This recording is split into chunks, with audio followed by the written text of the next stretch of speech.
Next example number 20 करेंगे, क्योंकि जो एग्जाम्पल नंबर 19 है उसके अंदर ऑर्थो नॉर्मल सेट की डेफिनेशन का यूज़ होगा और वो हम आगे पढ़ेंगे, अभी हमने पढ़ी नहीं है। ठीक है, तो नेक्स्ट एग्जाम्पल नंबर 20 भी सेम है जैसे हमने एग्जाम्पल नंबर 18 किया था। देखो यहाँ पर क्या है कि वो रियल फील्ड पर वर्क कर रहा था और यहाँ पर फील्ड हमें कॉम्प्लेक्स गिवन है। अल्फा बीटा कोई भी दो वेक्टर्स है किसी कॉम्प्लेक्स इनर प्रोडक्ट स्पेस। अगर कॉम्प्लेक्स होता है फील्ड तो हम उसे यूनिटरी स्पेस बोलते हैं। तो हमें शो करना है कि जब अल्फा ऑर्थोगोनल होगा बीटा के तो ये इक्वालिटी होल्ड करेगी, और जब ये इक्वालिटी होल्ड करेगी तब अल्फा ऑर्थोगोनल हो जाएगा बीटा के। ठीक है, तो हमने लेट कर लिया अल्फा बीटा कोई भी दो वेक्टर हैं यूनिटरी स्पेस के।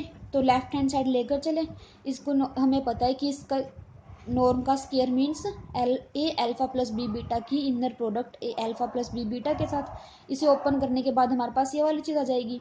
ये वाली क्या बन जाएगी, ए अल्फा की नॉर्म का square plus A B bar. इसका मतलब फर्स्ट में से जब एलिमेंट निकालेंगे तो एज इट इज़, और पीछे वाले में से जब एलिमेंट निकालेंगे तो कॉन्जुगेट हो जाएगा अल्फा बीटा प्लस यहाँ से भी ऐसे होएगा।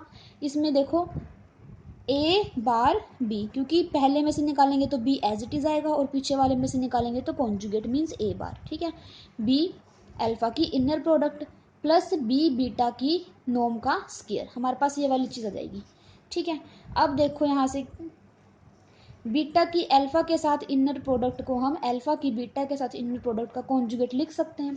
तो हमने यहाँ पर इसकी जगह पर ये वाली चीज़ लिख दी, बाकी चीज़ें सेम है। ठीक है, देखो अब की बार हम मानकर चले कि जो अल्फा है वो ऑर्थोगोनल है बीटा की। इट मीन्स अल्फा की इनर प्रोडक्ट बीटा के साथ 0 आएगी। इस चीज़ का यूज़ अब हम यहाँ करेंगे। ठीक है, तो मतलब ये वाली टर्म भी 0 हो जाएगी और ये वाली टर्म भी 0 हो जाएगी, और क्या बचेगा कि norm of a alpha plus B beta का square is equals to a alpha की नॉर्म का स्क्वायर प्लस बी बीटा की नॉर्म का स्क्वायर, और ये वाली चीज़ हमें प्रूफ करनी थी। ठीक है, अब की बार ये मानकर चलेंगे और दिखा देंगे कि जो अल्फा है वो बीटा के परपेंडिकुलर है। तो कन्वर्सली हमने लेट कर लिया कि जो वो फोर्थ ये वाली इक्वेशन है ये होल्ड कर रही है। ठीक है, ए बी यहाँ कॉम्प्लेक्स नंबर से होंगे क्योंकि हमारे पास फील्ड अब की बार कॉम्प्लेक्स नंबर है। तो फ्रॉम फर्स्ट एंड फोर्थ वही वाली चीज़ है, हमारे पास फोर्थ में इसकी वैल्यू इसके इक्वल थी और फर्स्ट में इसकी वैल्यू इसके इक्वल थी।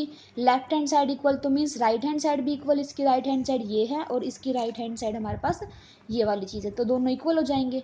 इन दोनों को इक्वल रखने के बाद जो टर्म्स कट रही हैं उसको काट देंगे और बचेगा क्या, ये इक्वल्स टू 0 बच जाएगा। अब देखो since fifth is true for all A B, ये सभी के सभी ए बी के लिए ट्रू है जो कॉम्प्लेक्स नंबर में से बिलोंग कर रहे हैं, क्योंकि ए बी तो हमने यहाँ पर कोई भी इन जनरल एलिमेंट लिखा है, तो हम ए बी की जगह कोई भी पर्टिकुलर वैल्यू पुट कर दें उसके लिए भी ये वाली इक्वालिटी होल्ड करेगी। तो हमने ए की जगह 1 रख दिया और बी की जगह 1 रख दिया। ठीक है, इसके अंदर जब ए और बी की जगह 1 रखेंगे तो हमारे पास ये वाली चीज़ आ जाएगी, क्योंकि बी का कॉन्जुगेट मीन्स 1 का कॉन्जुगेट भी 1 आएगा और 1 इसका भी कॉन्जुगेट 1 ही आएगा। ठीक है, और कॉम्प्लेक्स नंबर से हैं ये बिलोंग कर रहे हैं तो रियल नंबर भी ले सकते हैं, क्योंकि every real number is a complex number. तो हमारे पास ये वाली चीज़ आ गई जब हमने ए की जगह और बी की जगह भी 1 रख दिया। ठीक है, तो इसको हम लिख सकते हैं twice of real part of alpha beta का inner product is equals to 0, क्योंकि z प्लस जेड बार क्या होता है, twice of real part of z, और अब z की जगह हमारे पास क्या है, inner product of alpha beta is equals to 0। 2 तो 0 हो नहीं सकता, इट मीन्स इसको 0 होना पड़ेगा, तो हमारे पास आ गया रियल पार्ट अल्फा बीटा की इनर प्रोडक्ट का 0। अब की बार क्या किया, ए को आयोटा ले लिया और बी को 1 ले लिया। ए को आयोटा रखा यहाँ पर, आयोटा इंटू 1 का conjugate 1 inner product of alpha beta plus iota का कॉन्जुगेट माइनस आयोटा और बी मतलब 1 alpha beta conjugate is equals to 0। ठीक है, ये वाली चीज़ आ गई।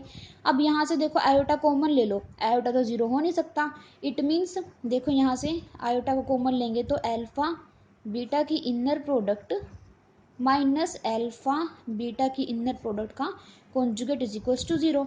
अब आयोटा तो 0 हो नहीं सकता, इट मीन्स इस टर्म को 0 होना पड़ेगा, तो means this is equals to 0।